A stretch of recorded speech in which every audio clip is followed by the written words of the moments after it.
And now I was given a daunting task because of the rich history of Mr. Hamaamba in terms of training, starting even with the secondary schools and then coming to the agricultural training schools and then teaching methodologies.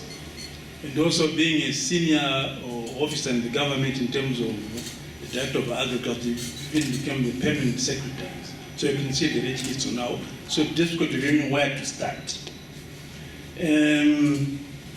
So let me start with when the author got his Bachelor of Degrees. That was somewhere in the United Kingdom. And he also had a postgraduate in a certificate in education. After his graduation in 1960, he became a teacher at Canisius Scholar. This is where we crossed paths with him. Huh? We crossed paths as his student, but also crossed paths with my father. They used to drink sometimes together. You can see that is, as old as I am, he looks younger than myself. But I didn't appreciate how much knowledge I got from Mr. Hamaamba until when I went to the then Soviet Union, and now it's called Russia. Right? So in Russia, there was a system where if the student performs very well, they are exempted from examinations. So at this site, myself and one of my colleagues were exempted from mathematics, exempted from physics, exempted from, you can see the mix of sciences. And that's how I think Mr. Hamaamba is great. Mathematics, biology, that's not a normal combination. So, like I said, myself and one of my colleagues became the best candidates in that course. And there were students coming from all over the world, from Africa, from South America, from Southeast Asia, all kinds. So we were number ones. So this I directly attribute this to Mr. Hamaamba, directly, right? So for that one, I think clap for me first. And then clap more for him. And also let's clap for our science education. Right? Looks like although he complained, but you can see it was able to produce us and outperform the other people in the world. But also let's also thank Chikuni, right, for having a good educational program or science program for all of us. So now let's come to the achievements. Like I said, he has been involved in training, and at one time he was the principal of NRDC. Right? At NRDC, he introduced very good programs, special teaching methodologies. And also was teaching, I think, botany. I can see the combination, botany and genetics, this strange combination. I think that's why he's great. Right? And then he introduced a museum which was used by students in terms for training, for practical and also for training.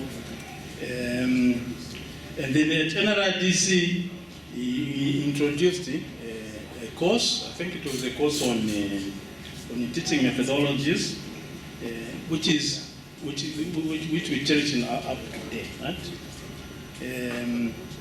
So in 1964, that was appointed lecturer, grade 1 at NRDC, which opened in 1965.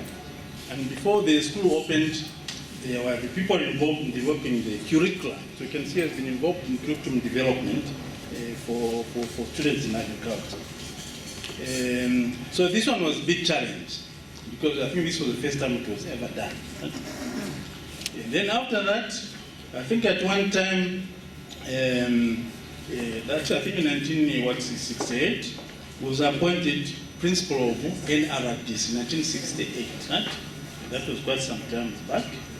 And there, that's when he really worked closely with the University of Zambia. It was part of the committees that existed at the institution. And earlier in 1966, the author accepted to teach a 1-year part-time job to teach again teaching methodology. You can see that has been involved in this area for quite a long time. And then in 1972, he initiated a diploma in agricultural extension course for training agricultural science teachers. You can see his experience in teaching. And this was the first of its type in agricultural training. And then he has been involved in student assessment and also development of facilities at NRDC. As patron of NRDC, he toured several countries from where he was able to develop better programs for the institutions. This study focused on the organization, development, and facilities for each of the levels of training methodologies or teaching methodologies. The last assignment, we organized a conference, a very successful conference, again on teaching methodologies. Like I said earlier, he has been a senior member or officer in the agricultural industry.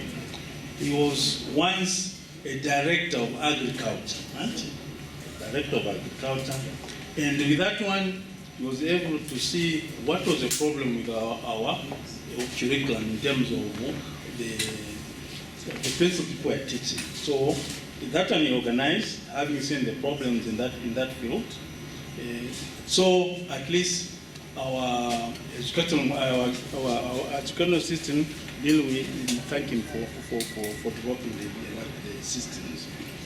And then from director of agriculture became the permanent secretary of the Ministry of Agriculture. You can see that, like I said, it's very difficult to talk about this history. There, he was able to participate again at the University of Zambia. There, to develop programs which initiated some of these development colleges, the development college that we have today, PICA, NRDC, and so on and so forth. So we're here to thank him. I think let's clap for him.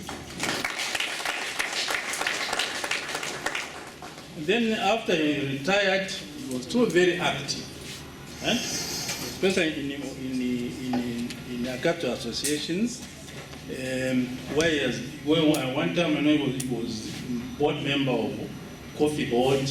One time I think was director of the institution we have here, right? So many institutions, but you can see that rich information about each of that he has. So really, I think I couldn't do much just because of how much he has contributed. So Mr. Hamaamba, thanks again for your contribution in this book that we are launching today. Very detailed.